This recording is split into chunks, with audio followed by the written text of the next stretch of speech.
Nakoy gamay nga knowledge diri mga buddy nga ako ang gi-share dira sa inyo ha. Kabahin sa mga paitlog nga mga manok. Ilabi nag ang inyong gigamit nga drinker kay pareha diri sa kuha inanig klase nga drinker. So kinahanglan gid nga kada adlaw guna ninyo gi-check kung gaagi pa ba or mugana pa ba. Inyo nang pindot-pindoton diri mga buddy. Kung mahimo kada pakaon niyo sa inyong mga manok buntag ug hapon, inyo nang binagsaon og check kung naabay guba or wala. Kay once maguba na siya mga buddy, panalitan kani magubaan. So bot pasabot kaning mga manuka, dili na siya makainom og tubig. So matingala na lang kang anong galuya ang imong mga manok. Wala mo taga sakit.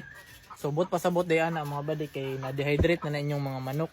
So kaya ubaya kay ng dehydration mga buddy kay 24 oras or bisag 7 hours ra nga dili makainom og tubig ang inyong mga manok mga buddy. Pwede na ikamatay sa inyong mga manok.